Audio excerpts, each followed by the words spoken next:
देवी भगवती की महिमा एवं मधुकैटभ का वध।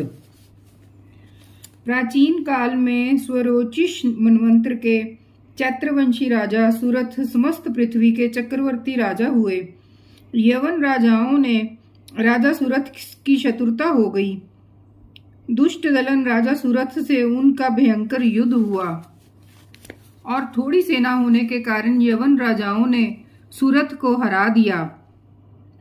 तदनंतर राजा अपने नगर में आकर राज्य करने लगा, तो भी अन्य शत्रु राजाओं ने राजा सुरथ पर चढ़ाई कर दी और नगर में भी दुराचारी मंत्रियों ने राजा का कोष, सैन्य तथा समस्त वस्तुएं छीन ली।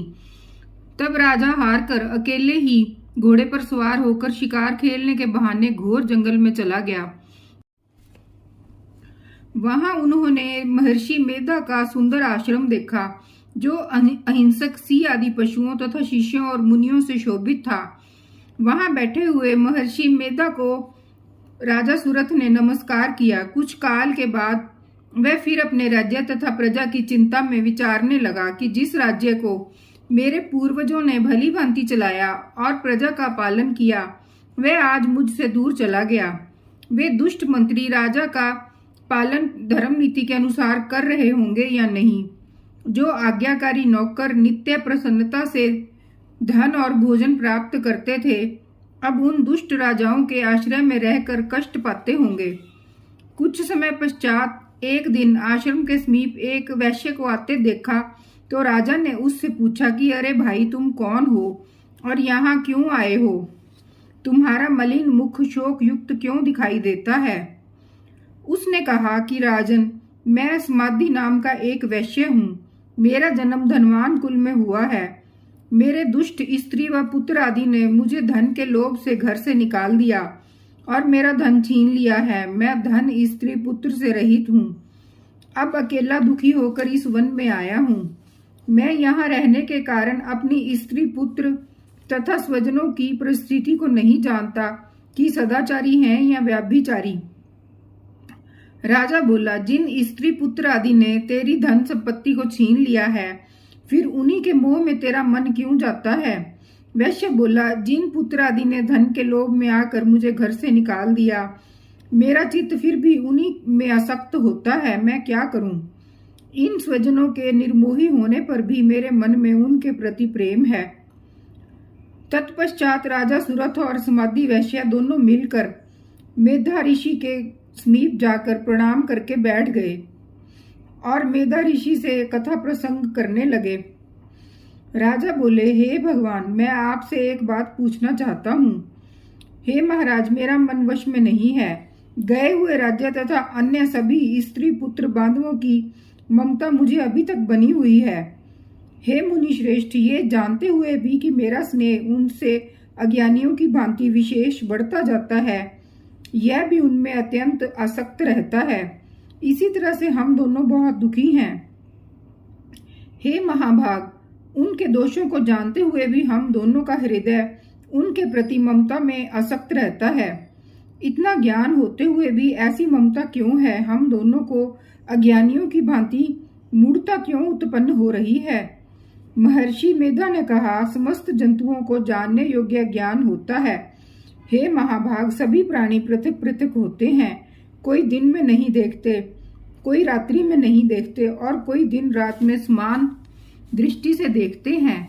पुरुष ज्ञान युक्त है, ये सत्य है, इसमें संदेह नहीं।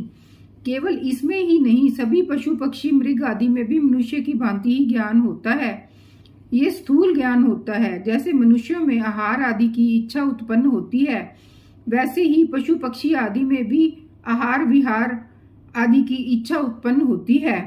ज्ञान होने पर भी पक्षियों को तो देखो, भूखे होने पर भी ममतावश अपने बच्चों को चोंच में स्नेह से चुगा देकर प्रसन्न होते हैं। हे राजन, मनुष्य भी अपने पुत्र पोत्रों से इसी तरह बर्ताव करते हैं। वह पालन पोषण करेंगे। क्या तुम ये नहीं देखते कि पुत्र आदि उनका भरण पोषण ना भी करें तो भी माता पिता तो करते ही हैं, क्योंकि विश्व की स्थिति को रखने वाली महामाया के प्रभाव से वे मोह के गड्ढे में डाल दिए गए हैं। इसमें कोई आश्चर्य नहीं है, क्योंकि यह भगवान विष्णु की योग निद्रा है, जिससे संसार मोहित हो जाता है। यही भगवान की महामाया है। वह भगवती देवी बड़े बड़े ज्ञानियों के चित्त को जबरदस्ती खींचकर मोह में डाल देती है। इस देवी ने ही चराचर विश्व को उत्पन्न किया है और ये देवी प्रसन्न होकर भक्तों को वरदान देती हैं जिससे मुक्ति मिलती है। वही मुक्ति की परम हेतु सनातनी ब्रह्म ज्ञान स्वरूपा विद्या है। यह भगवती देवताओं के कार्य सिद्ध करने के लिए उत्पन्न होती हैं और अजन्मा होकर भी उत्पन्ना कहलाती हैं।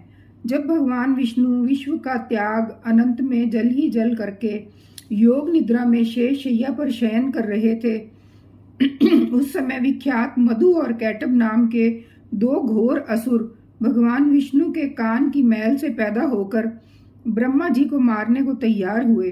ब्रह्मा जी विष्णु भगवान के नाभि कमल पर स्थित थे।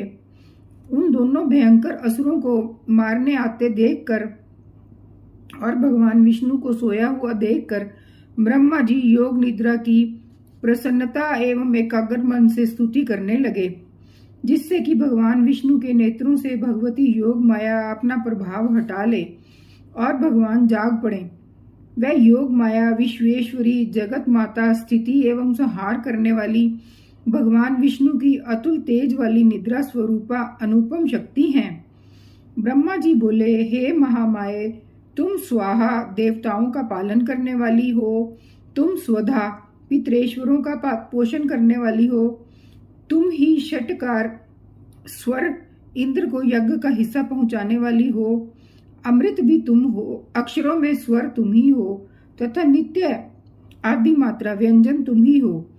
हे देवी, तुम ही संध्या सावित्री और संसार की जननी हो, और हे मातेश्वरी, विश्व को उत्पन्न पालन तथा संहार करने वाली आप ही हो। आप ही महाविद्या महादेवी महासुरी हो। आप ही समस्त चराचर के तीनों गुणों सत्व रज तम को उत्पन्न करने वाली प्रकृति हो। आप ही कालरात्रि हो। आप खड्ग त्रिशूल घोर गदा चक्र शंख धनुष्वान भुशुंडी परिद आदि अस्त्र शस्त्रों को धारण करने वाली हो। हे देवी, आप ही सौम्यता हो तथा संसार में आप ही अति सुंदर हो। पर तथा अपरों में श्रेष्ठ आप ही परमेश्वरी हो, जो इस विश्व की रचना और पालन संहार करते हैं। उन भगवान विष्णु को आपने अपनी निद्रा के वश में कर लिया है। फिर भला बताइए कि कौन आपकी प्रार्थना करने में समर्थ है, जबकि आपने भगवान विष्णु शंकर तथा मुझसे यह शरीर ग्रहण कर लिया है।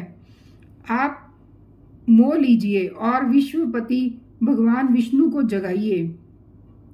इन दोनों महाअसुरों का संहार करने के लिए भगवान को बुद्धि दीजिए।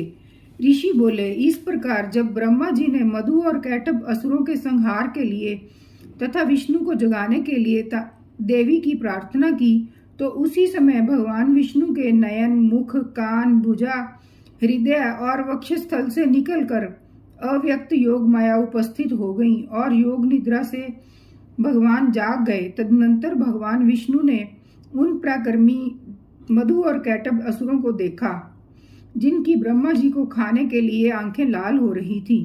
तब भगवान विष्णु ने शेष शैया से उठकर उन असुरों से 5000 वर्ष तक बाहुयुद्ध किया। अति बलशाली महाउन्मत्त दोनों असुरों को महामाया ने मोहित कर रखा था। अतः दुष्टों ने भगवान से कहा कि आप हमसे वरदान मांगो। भगवान ने कहा, यदि तुम मुझ पर प्रसन्न हो तो मेरे हाथों तुम्हारी मृत्यु हो। मैं तो केवल यही वर चाहता हूँ। ऋषि ने कहा, इस भांति जब भगवान ने उनसे वरदान ले लिया तो वे भगवान से कहने लगे कि हमें सर्वत्र जल ही जल दिखाई देता है, इसलिए हे भगवान, हमारा वध उस स्थान पर कीजिए जिस जगह पर पानी ना हो। ऋषि मेधा ने कहा, तब भगवान विष्णु ने शंख चक्र और गदा धारण किए हुए उनसे तथास्तु कहा और दोनों के सिर अपनी जांघों पर रखकर चक्रम से काट दिए। इस प्रकार ये माँ माया देवी श्री ब्रह्मा जी की प्रार्थना करने पर स्वयं उत्पन्न हुई हैं। हे राजन, अब मैं इनके प्रभाव को बताता हूँ, आप ध्यान से सुने।